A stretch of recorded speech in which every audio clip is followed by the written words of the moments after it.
I am so excited to finally be able to share this content and knowledge with you guys today. It's been quite a journey, but I can finally talk about it, and I'm so excited to. My name is Annabelle Schneider, and you're listening to the Ace for Waves podcast, a podcast where we're going to talk about sports from basketball and golf to baseball and hockey, football. We're going to be talking tennis. We're going to be talking esports. We're going to be talking women's hoops, basically like the whole hurrah of all the sports that there are in the sports world.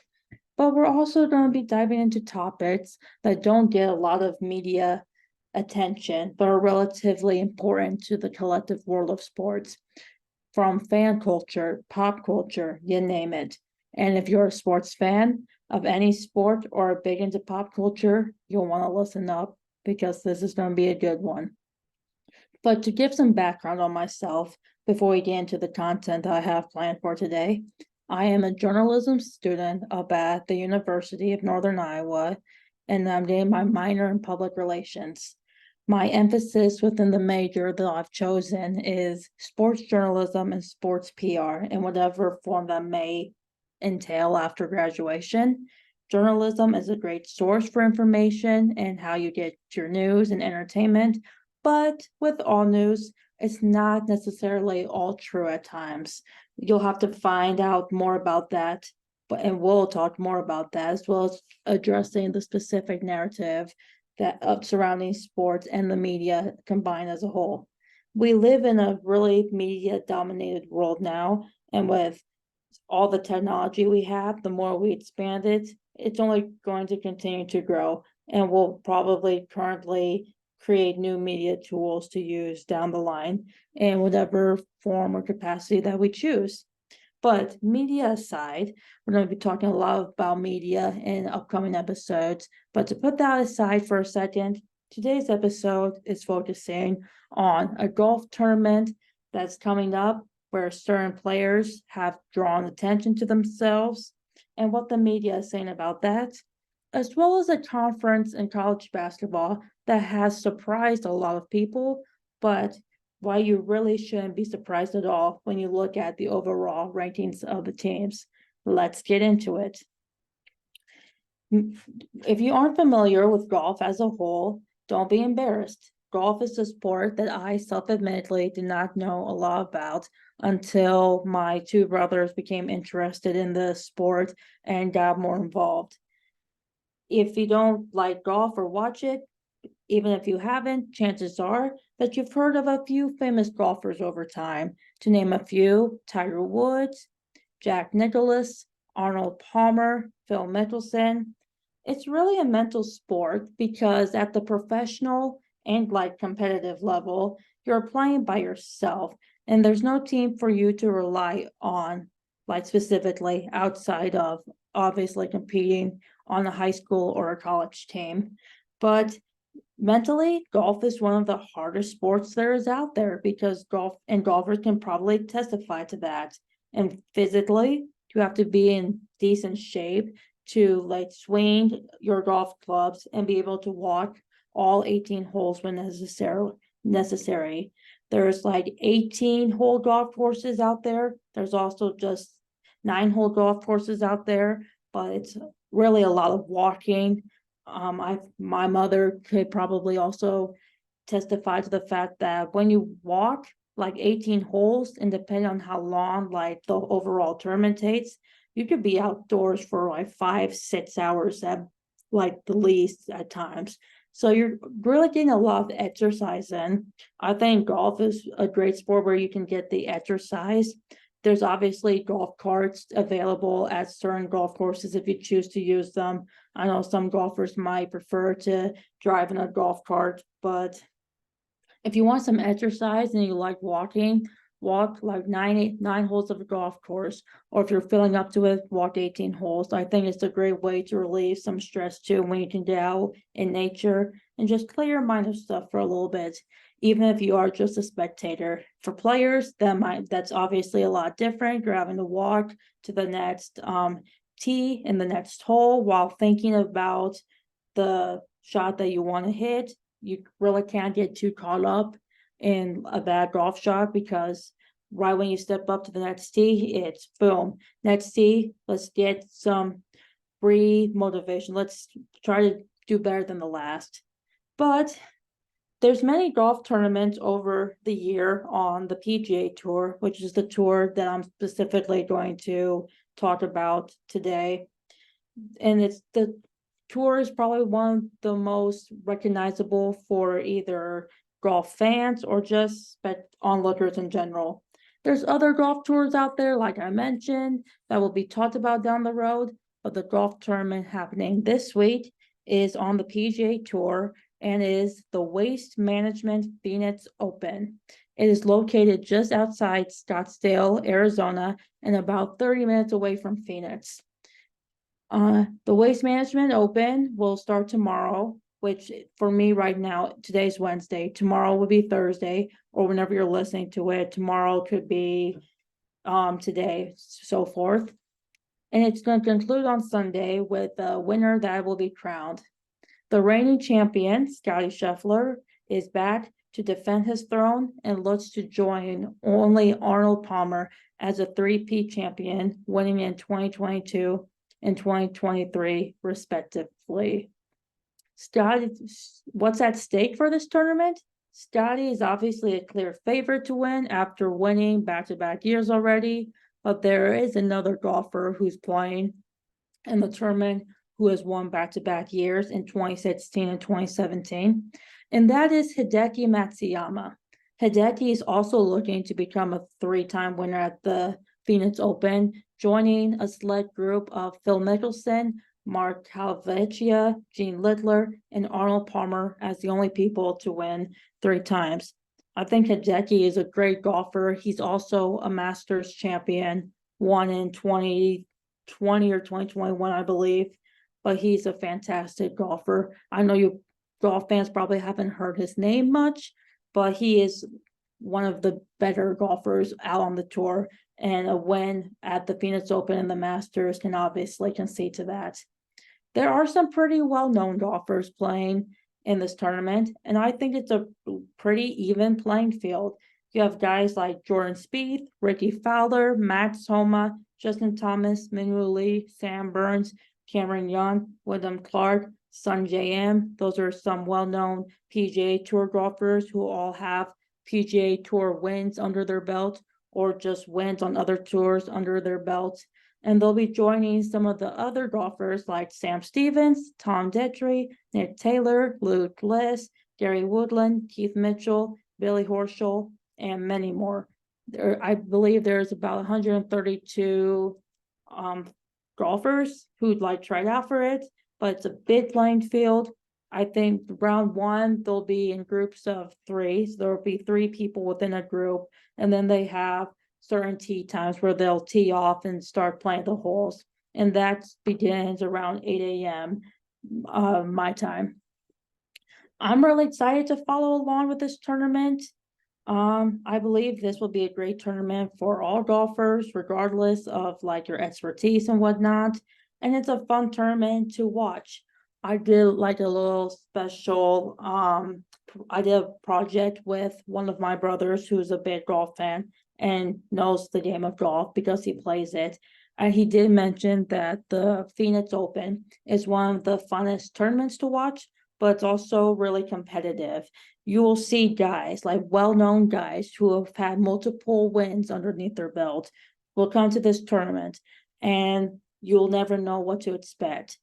Obviously, Scotty is a back-to-back champion. He's looking to become a three-peat winner this year, but the playing field is just I think it's one of the first times on the PGA Tour where I honestly have no idea who's going to win. And I think golf media also doesn't really know who's going to win until rounds 1 and 2 concede. A win here is like a massive for a player's resume, considering the history behind the course and all. And more often than not, a win at the WM Phoenix Open gives momentum moving forward in the tour season. And we have some history facts here. I have some fact sheets I wanted to look through to make sure I got my facts right, because we can be factually correct with stuff.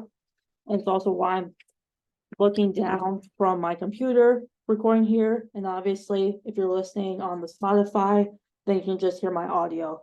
But if you're watching through the screen, I'm looking down so much to look at notes and kind of talk in the direction that I want to talk towards. A low 18, here's a few fun facts about the WM Phoenix Open.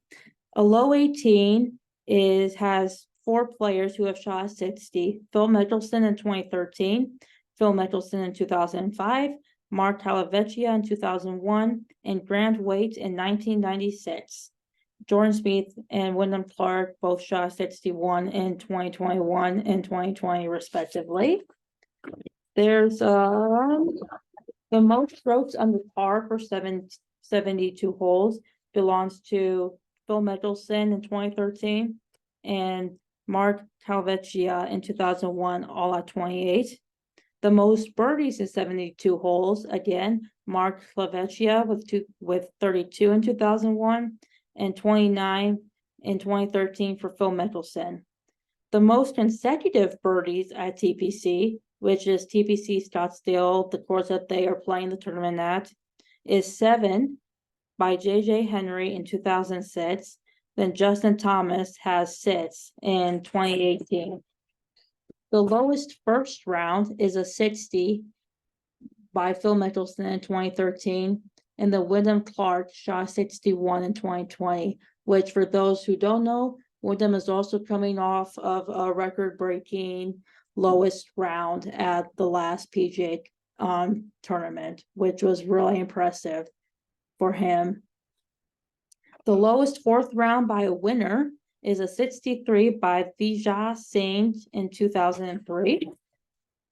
And the youngest Phoenix Open winners belongs to Ralph Goodall in 1932 when he was 20 years old, 2 months and 9 days. The oldest Phoenix Open winner is Kenny Perry in 2009 at 48 years, 3 months and 21 days. And another fun fact, we're talking about fun facts here, is that Scotty's obviously won back-to-back. We've already talked about that, but he actually got his first career win here at the WM Phoenix Open in 2021. He also joins another well-known golfer in Brooks Koepka, who got his first career win on the PGA Tour in 2015. And Brooks was also one of the youngest people to have his first career start and his first career win, all at the WM Phoenix Open.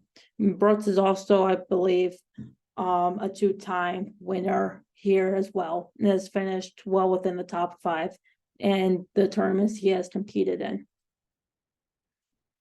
So earlier this week, 2 golfers dropped out of the tournament, Alexander Schauffele and Victor Hovland. Both of them are tour winners. Nothing has been said as to the reason why they've dropped out. I believe speculation on Victor is that he didn't do really well at the AT&T Pebble tournament after some struggles, so he withdrew to work on some of his techniques and stuff, but nothing's been confirmed for that yet.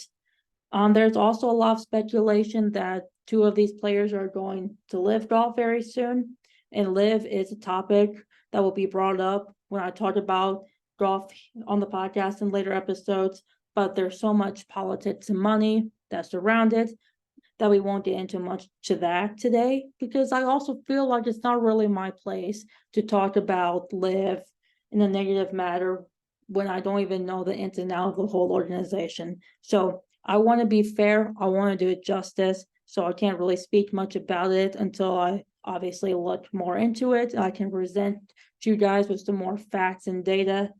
But I do know that certain golfers, we're not going to name them, but if you Google it, you could probably figure it out very quickly. There have been certain golfers who have been very vocal about their opinions surrounding the LIV Golf Tour, and everyone is entitled to their own opinion. So there's no right or wrong.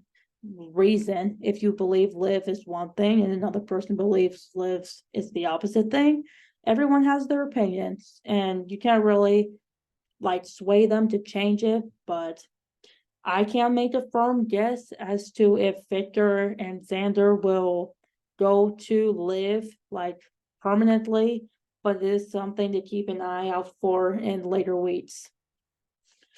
Now we're going to predict winners and who will reign and who will shine in the tournament. As far as picking winners go, like I said, it's a really even playing field where anyone can win. You have the favorite and Scotty, respectively, but this might be the year where a golfer surprises a lot of the golf media out of nowhere at TPC Scottsdale. And then you also have to take into consideration the yardage and weather conditions. Weather conditions is a big factor. If it's raining, rain will affect a golfer's game because you're having to think about wet grass, wet playing field. You'll have to think about wet balls. And I know from talking to my brothers and listening to other golf media out there, rain is one of the biggest reasons why a golfer can go from the top of the leaderboard and drop very quickly, depending on how much they've practiced in rain and how much rain is coming down. The front nine of the course consists of 6 par 4s, 2 par 3s, and 1 par 5. So for golfer, if you're not familiar with those terms, par 4s is typically like the amount, like the yardage amount it takes to get there. And par 4s are usually around 400 yards, hence the par 4. That's not always the case. Sometimes par 4s can be 300 yards. Sometimes they can even be 500 yards if it's a very reachable, like 500 yard distance from the tee to the hole. But par 4s are usually or most typically well associated for making par putts and birdie putts too. Par 3s are the shortest amount of yardage. So par 3s can be typically around 200 yards, maybe 300 yards. You'll also see 300 yards for par 4s on average or around that. This par 3 is 186 yards. So there are like 100 or between 100 to 200 yardages for par 3s. It's not completely unheard of. I believe there was also like an 80-yard par 3 in one of the golf tournaments last year. So par 3s, if you can like get it really close to the hole, chances are you're at a great advantage for making a birdie. Birdies are hard to come by on par 3s, but more often than not, golfers will finish with a par on there, just depending on how well they hit the shot and vice versa. Par 5s are where you can get the biggest advantage with strength if you can pull out a driver with strength, precision, and accuracy. This par 5 on the front nine is 558 yards. So well over like the mid 550s, but it's not close to 600 anywhere. Par 5s are also very likable eagle putts. If you can hit a good drive off the tee and hit your second shot really good to the hole, or like the putting green as close as you can, chances are you have the best opportunity to make an eagle putt. And eagle putts can either make or break a player, especially in bigger major tournaments like we'll discuss later on too. Eagle putts is where, to take an example, you have a par 5. The first shot is always going to be off the tee. So depending on how well you hit your first shot, you'll go to where your ball is marked. Then you'll take your second shot. And your second shot, comes after the first shot. You'll take that, and wherever the ball lands, you'll have to go back up to your ball and hit again until you reach into the hole / the little cup thing. When you take your third shot on the par 5, that means you're halfway there. You've already taken shots 1 and 2, but you still have shots 4 and 5 left. If you hit your third shot and it goes into the hole, that's what we call an eagle putt. So it's always either the third shot on a par 5 or the second shot on a par 4. If it goes in, that counts as an eagle. And then if you miss your eagle putt, but you can hit your fourth shot into the hole on a par 5, those are called birdies. And birdies on a par 4 would be your third shot going into the hole. And then on a par 3, obviously, you can't really, your second shot on a par 3 would count for a birdie on there. He's not playing in the tournament this week, but if you want to watch a golfer who is really good at driving off of the tee, he's not like the most consistent when it comes to using a driver and hitting shots, but he has arguably one of the biggest advantages when it comes to how he stands in front of the tee, the way he moves his shoulders and his whole body to hit the shot. And he's well known for being one of the best drivers in golf on the PGA Golf Tour. His name is Rory McIlroy. He's my favorite golfer, so it's not biased, even though it might sound biased, but I highly recommend watching Rory. He did lead the PGA last season in driving accuracy off the tee, and he can really send the ball flying when he's on top of his game. I will say, though, that my top 5 players to watch out for are Scotty, Jordan Spieth, Ricky Fowler, Hideki Matsuyama, and Cameron Young.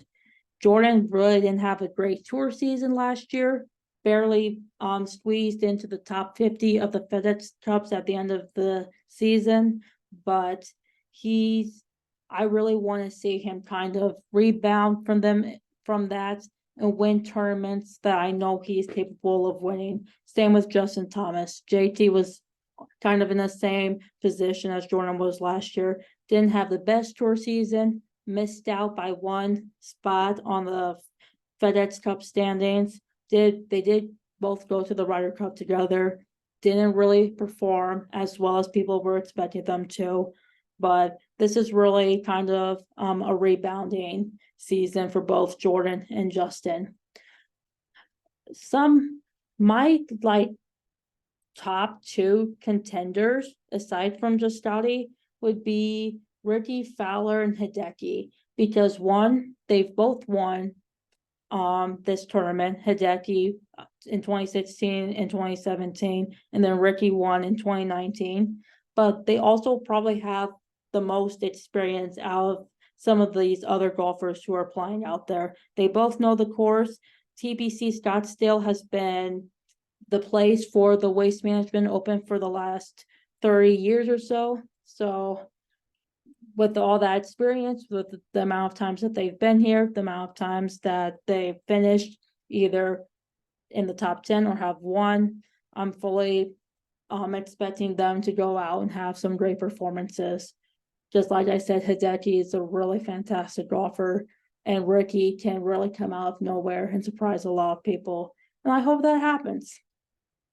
I also wouldn't be shocked to see Wyndham Clark in the top 10 when it's all said and done, because he did break a course record at the last golf tournament, but he's been on fire as of late. And even last year too, winning the US Open by beating Rory McIlroy. They're good. There are good things headed. Good things are coming for him. And he's been playing really good golf at a high level. So props to him. And you can catch, if you're interested in watching the golf tournament at all, or you just want to see what golf is about, watch a few players, you can catch the first 2 rounds of the tournament live on Golf Central in the afternoon on Thursday and Friday, and rounds 3 and 4 will be televised on Golf Central in the morning, followed by an afternoon slot on NBC. You can watch the coverage on Saturday and Sunday starting at 11 a.m. on Golf Channel and 1 p.m. starting on NBC. And then rounds 3 and 4 will be probably about half of what the playing field was at the start of round 1. By the end of round 2, there is a cut. So if you shoot a certain score, that will determine whether or not you get to play on the weekend, or if your tournament run has ended, basically.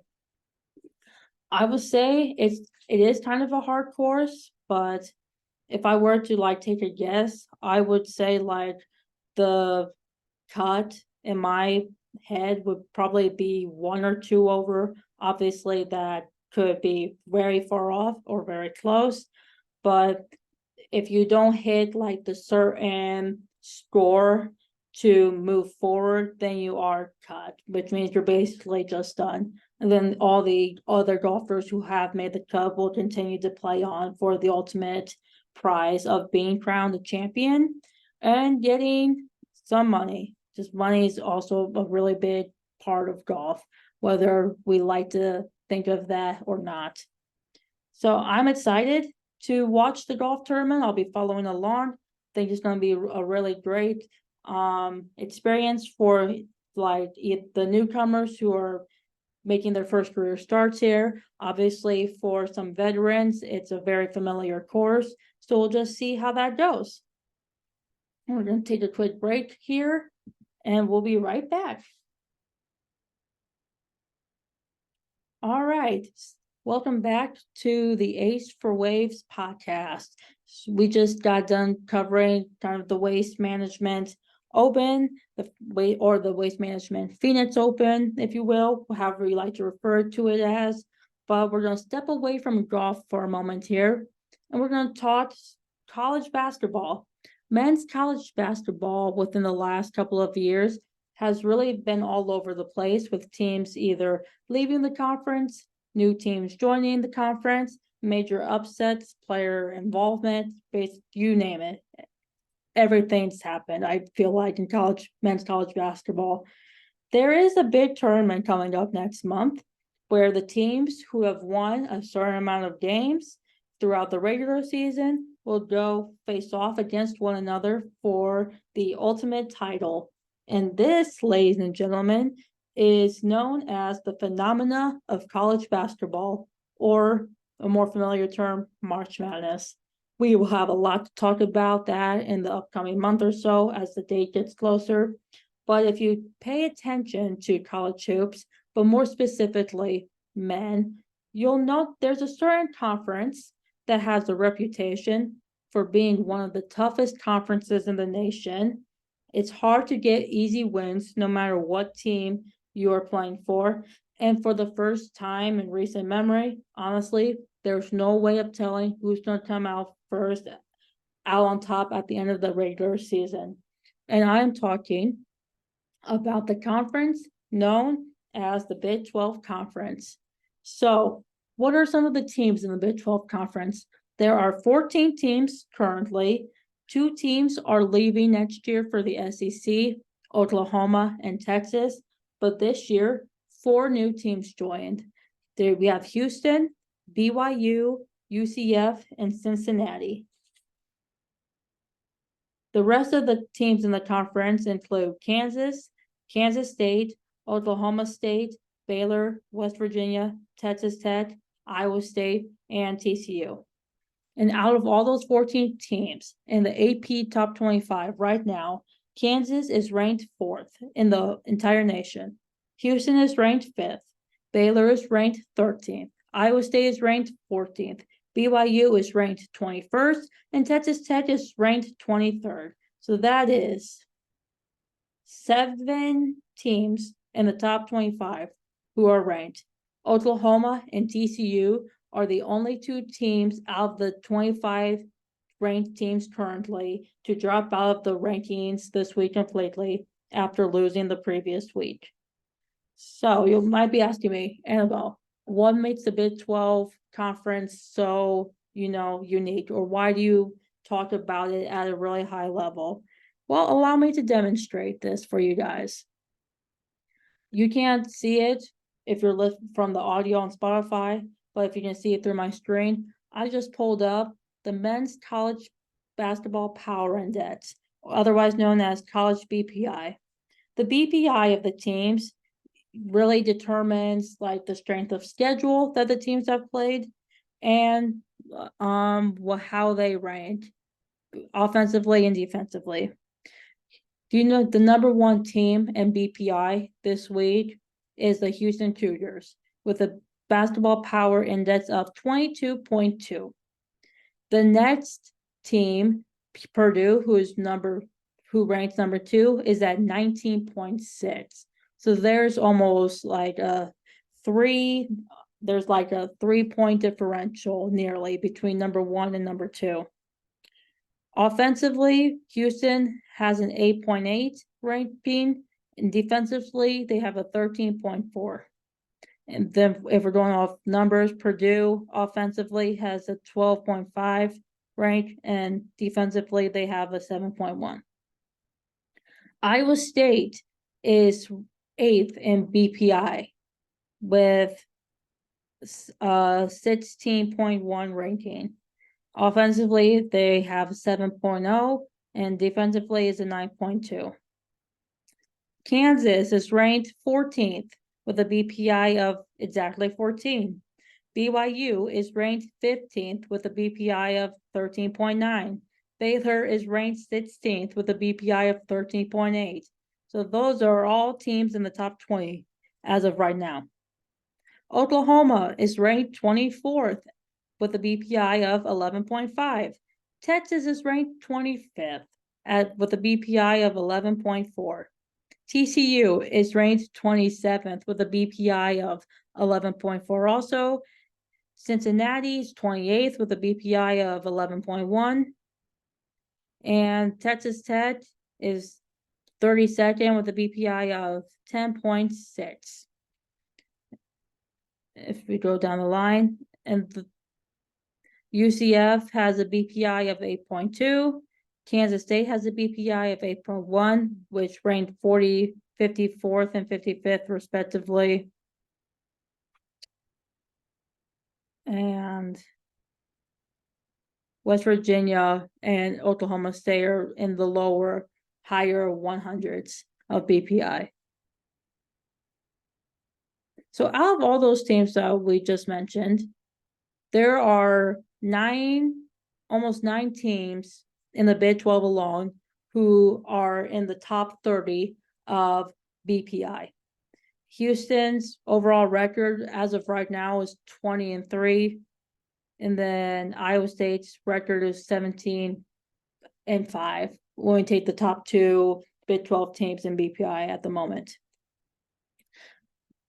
The win conference, Houston is expected to have a win conference of 87.7%, and then Iowa State expected to have a win conference of 23.6. And when we talked about that, that's just like projection. So what's your how are you expected to finish out by the end of the season? I know you can't really go off BPI a lot, especially when you're trying to think of where the credit goes and stuff. But again, BPI, they look at the strength of the schedule that you've played, and they're also looking at point differential, and if you're hitting like the margins of where you are either projected to win or lose by so many points. I like to refer to BPI as, if you want to make the case for a really great team, just pull up the BPI where they rank and then look at the other teams in the conference and how they compare to yours. But I think it goes home scores. The Big 12 is just notorious for how many teams either go on the road and pull out massive road wins, or if they completely blow it at home, which has happened quite a few times already. Houston is 7-3 in the conference. They are in first place at the moment right now. Baylor and Iowa State are all tied for second. They have a 6-3 conference record respectively, and they are both 17-5 overall. Baylor is ahead though of Iowa State due to the fact that they did win on Saturday. They did beat them on Saturday, so that's why they will be ahead of Iowa State at the moment. Should they either lose this weekend and Iowa State wins, Iowa State will pull ahead because they'll be 7-3. Baylor would fall to 6-4, and vice versa. Kansas is 6-4 in the conference. They are 18-5 overall. TCU is also 6-4 in the conference and are 16-6 overall. But Kansas beat them, so that's why Kansas would be ahead of TCU again. Texas Tech is also 5-4 with a 16-6 overall record. Oklahoma is 5-5 with a 17-6 overall record. Kansas State is 5-5. They are 15-8 overall. BYU is 4-5 in conference play, 16-6 overall. Cincinnati is 4-5, 15-7 overall. UCF is also 4-5, 13-8 overall. Texas is 4-6, 15-8 overall. West Virginia 3-6, 18-8, 8-14 overall. And Oklahoma State's last, finishing at 2-8 in conference play, but are 10-13 overall. So the worst team based on overall record is West Virginia at 8-14. But when I talked about going and pulling off wins that people wouldn't expect, West Virginia is a team who beat Kansas at their home court. They beat Kansas, and they also beat Texas at home, who was ranked 25th at the time. So you're looking at that. You're thinking, well, how can a team such as West Virginia beat Kansas and Texas, but go on to lose to Oklahoma State, the worst team, and then lose again to a team like Kansas State by about 14 points? There's a lot of inconsistency in the conference. And take Kansas, for example, too. Kansas is 6-4 in conference play. But if I tell you that they beat the ninth ranked Oklahoma, and they've beaten TCU, you think Kansas must be a really good team. They beat a ranked team, the number 9th ranked team at the time, and they beat Houston 78-65 last weekend. But what might shock you? Do you know that Kansas lost to Kansas State on the road? They lost to the 23rd ranked Iowa State at Hill Coliseum. They have also lost to West Virginia. They have lost to UCF. Those are games where Kansas was projected to win, and it came as quite a shock to find out that they had lost those games. Even Texas Tech was also like a pretty big favorite to win or finish first in the conference this season. Texas Tech has beaten Oklahoma, who is ranked. They beat Texas, who is ranked 2, but they have lost again to Cincinnati. At home. They lost to Baylor on the road, which is quite a little heartbreaker. They lost to Houston by a really wide margin. So it's not easy to get wins in the Big 12. I mean, take a 7-3 conference record and compare it with a 2-8 conference record. Like, there is a gap when you think of it that way, but all the teams, I can name 1, 2, 3, 4, 5, 6, 7. There are 7 teams who are still in contention for first place. And UCF at 4-5 in conference play right now is only 2.5 games behind first place. So anything is possible at this point. But winning is not always easy. And you have seen that depending on the amount of when you think about the way West Virginia won, when you think of how Kansas has lost to certain teams, when you think about how Texas has lost, and both on the road and at home, when you think of the fact that Iowa State beat Houston in their second conference game to knock them off of number 2 in the AP poll, but also crush their remaining undefeated season at the time. I always say, for college basketball fans out there, if you can go and protect your home court, you are at a big advantage already. Because when you think about it, home court advantage is so massive. You have the fans getting involved in the game. You have them cheering as loud as they can when a good play happens or when someone hits a really tough shot. You have them you have them on your back in a way. You have them to lift you up when the game might not be going the way you expect, but you also have the attention of the media and fan culture, if you will. Home court also, you obviously are very familiar with the territory that you're playing in. You have the coaches, you have all the players on the bench getting fired up, and it's just a really great environment. So if you're a fan of whatever sports team you may be a fan of, I highly recommend trying to get to a home game as much as possible. Just the experience itself is really memorable. I haven't been to a home game up at UNI yet. I am planning on going to one, but I would imagine that the fan culture and just the atmosphere in general will be really positive. I have been to Hill Coliseum quite a few times. My brother's attending Iowa State up there currently. I grew up a Cyclone fan, and Hilton is I've never felt a place more energetic and more like upbeat than Hill Coliseum. And we've obviously all heard of Hill and Magic, but Allen Fieldhouse is a really tough place to play on the road. Kansas, they have a great fan base, great fan like environment, and the atmosphere too. It's really electric. Baylor also has a really good student section. TCU has a good student section. Honestly, most of these teams have great student sections and great fan support.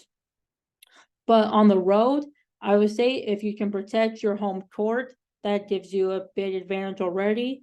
But road wins are going to look really, really good on a team's resume, especially when we get closer and closer to March Madness and Selection Sunday. Team committees, they will obviously look at the strength of schedule throughout the whole regular season, both non-conference and conference games included. They're going to look at the strength of schedule. They're going to look at the conference that these teams are in. So the Big 12 will probably get a lot of notice. Same with SEC teams, Big 10 teams, ACC teams, maybe Mountain West teams too. They're going to look at the conference you've played in. They might look into what your conference record is. If you win the conference tournament, which will take place in early to mid-March, if you win your conference tournament, that automatically gets you into the NCAA tournament. If you don't win the conference tournament, then you kind of have a little bit of a harder time to get in. But they'll look at conference record. They will look at how much you've beaten teams by. Sometimes they'll look at the scoring differential between these games and whatnot. But they're also going to look at home game wins, and they're going to look at road wins. Have you won on the road? What teams to have you play that you beat on the road stand out the most? And road wins are really hard to get, but when you get them, it's really impressive, and they're going to look really good to selection committee when Selection Sunday does come around. Obviously, Iowa State has had its fair share of some road troubles. They did lose to Oklahoma on the road. They lost to Baylor on the road, and they also lost to BYU on the road. Those are all three of their losses in the conference currently have come from road losses, but they do have a few road wins on the resume currently. Same with Kansas. Kansas has lost on the road before, but they've also protected their home court. Houston's lost on the road too. Baylor's lost on the road. All these teams have pretty much lost on the road. So when you get road wins, they're really impressive. They look really good on the resume. And that also, I believe, gives you the confidence that you need going forward when you're playing these teams, whether that be on your home court or whether that be on their court. The Big 12 has quite a few contending teams to make it far in the NCAA tournament. It's too early to tell, but there are maybe 2 teams from the Big 12 I have who will be a dark horse in the tournament. I wouldn't want to face any team in the Big 12 right now from the conference soon, based on how hard it is to win. And pulling off wins, that once again are completely unexpected. And with that, we will wrap up episode 1. Thank you for listening to the podcast. Hear me talk about golf, college basketball. I hope that you learned something new from this, or you gathered some fun facts. Golf and basketball will be brought up again, but I'll have other sports to talk about soon. Baseball is right around the corner. We have some tennis going on. We have obviously the big football championship / rematch / the big center stage / the 50 Super Bowl 54 take 2, however you want to refer to it as. On Saturday, you can catch a special episode of the podcast where I will be doing the Super Bowl preview with a special guest. And we'll also have more topics to talk about. Like I said, there's fan culture, there's pop culture. I'm going to be looking into media bias when it comes to certain sports, how the media plays a role in how we view our sports in person and through a screen. We have some topics such as religion, players speaking up about their faith, what goes on into that, and how the media kind of pits them apart. There's also American media, looking at some stuff, global impact, brand deals, the list goes on. I have a lot of topics written now that I have planned to talk with you guys. But this Super Bowl is going to be one for the ages, and there's going to be a lot to talk about there before Super Bowl Sunday and after Super Bowl Sunday. Otherwise, you can catch new episodes weekly whenever they upload. Thanks again for listening to the Ace for Waves podcast. My name is Annabelle, and I'll talk to you guys really soon.